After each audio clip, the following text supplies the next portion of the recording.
Đó.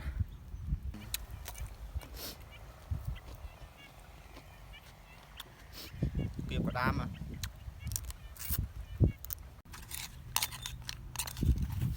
Đó. Thả tử.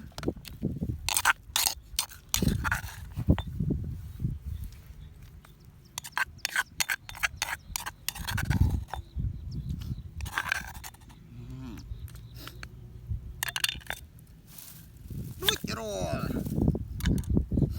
Mịch đại bên đi. Chùi nè ba. Chặt ca thôi mà đó không ba.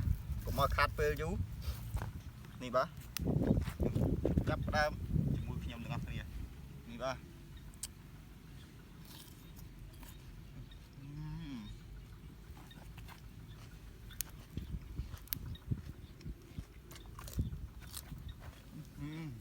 Không nhờ. Không mới chơi. Cắp gì. Gì đó. Thôi. Cắp tay mà đâu à. Rớt trắng là sưu tiếp. Ủa. Hay là mô mà.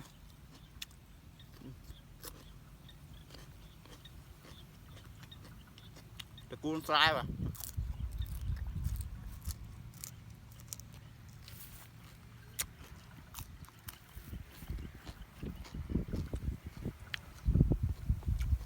Cái đam đậm mình chiết vào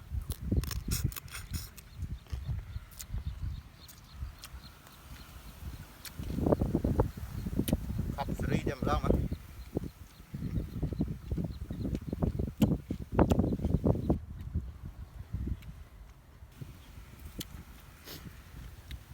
lấy vào hộp xa được nhau nhá bạn ngay mà hộp nó trong mặt ngay đi hộp xa chứ bạn ngay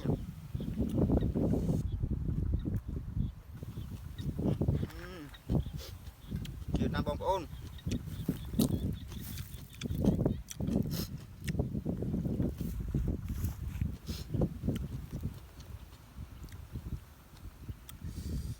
nhìn nó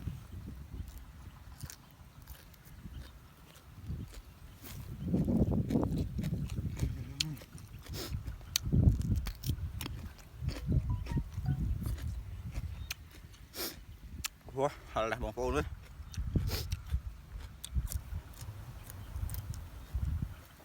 từ cuốn xa xa xa rồi mình sẽ đánh cua đấy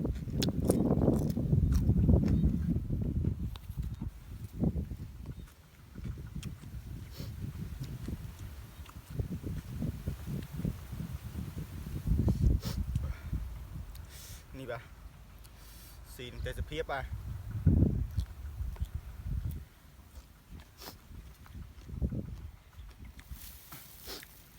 ok nhưng mà đâu ôn cứ tha về nơi bị chứng anh với nhung giấy em trắng chén nha bà bàn tay bông ôn mới đến tiếp thì chừng mau với sái hộp bọc lông cứ tha vật giờ rồi mình đếch bà bây giờ liên tay cu mà trắng thì ta lo bà đi bà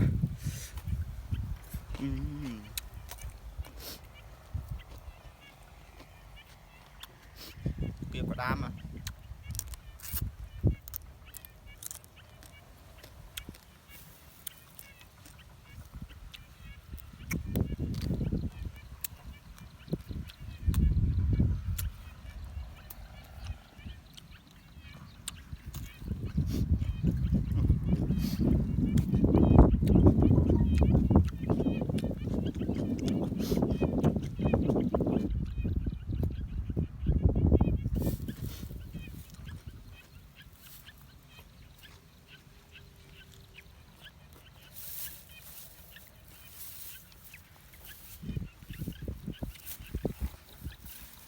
dương hộp và đá mà mơ sài đá mà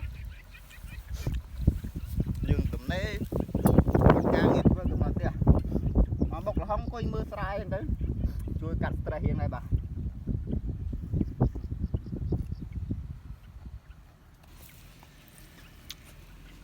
một ngày nhà bóng ôn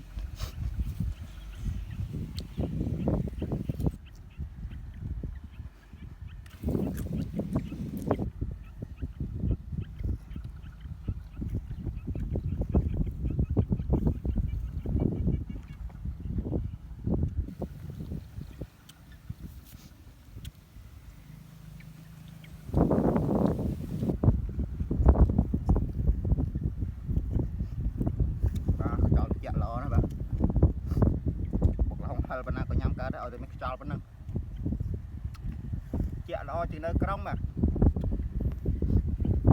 tha là hộp kun khmai đã miên tại Việt Nam mà lo mình tên ok bye bye